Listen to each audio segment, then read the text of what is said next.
Shalom Bapak Ibu Saudara, sungguh betapa baiknya Tuhan Allah kita yang sudah menyediakan satu hari lagi, hari yang baru di mana kita boleh lewati bersama dengannya.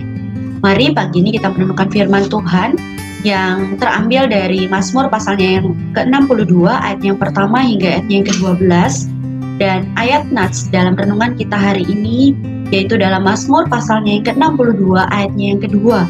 Demikian firman Tuhan. Hanya dekat Allah saja aku tenang, daripadanya lah keselamatanku. Renungan firman Tuhan hari ini berjudul Ketenangan Sejati.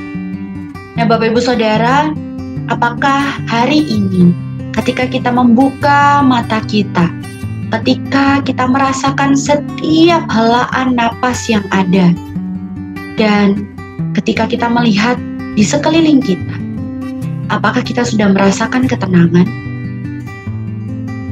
Dalam sebuah penelitian psikologi tahun 2014 dikatakan ketenangan diartikan sebagai sebuah emosi yang positif yang merefleksikan adanya kedamaian batin atau inner peace dan rasa percaya diri serta adanya keseimbangan antara tubuh dan pikiran.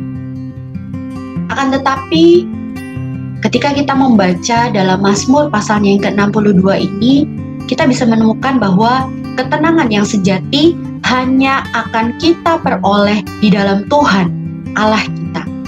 Seperti yang pemazmur katakan, jiwa kita boleh benar-benar menemukan ketenangan hanya dengan dekat pada Allah. Pemazmur tidak mengatakan bahwa dengan uang yang banyak, aku tenang. Pemazmur juga tidak berkata, dengan bodyguard yang hebat, yang banyak, maka aku tenang. Bukan juga dengan kekuasaan yang dimiliki, maka aku bisa mendapatkan ketenangan. Tidak Bapak Ibu Saudara. Pemazmur Daud benar-benar tahu dan menyadari bahwa ketika seseorang dekat dengan Allah, pasti ia akan mendapatkan ketenangan jiwa. Karena hanya di dalam Allah kita beroleh keselamatan. Memang Bapak Ibu Saudara tidak bisa dipungkiri bahwa banyak hal yang bisa mencuri ketenangan hati kita.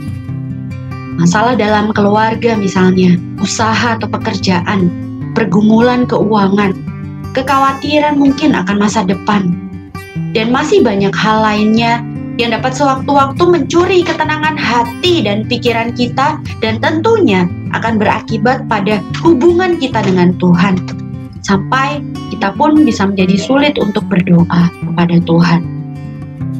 Dan memang faktanya, selama kita masih ada di dalam dunia ini, akan ada masa di mana masalah itu datang.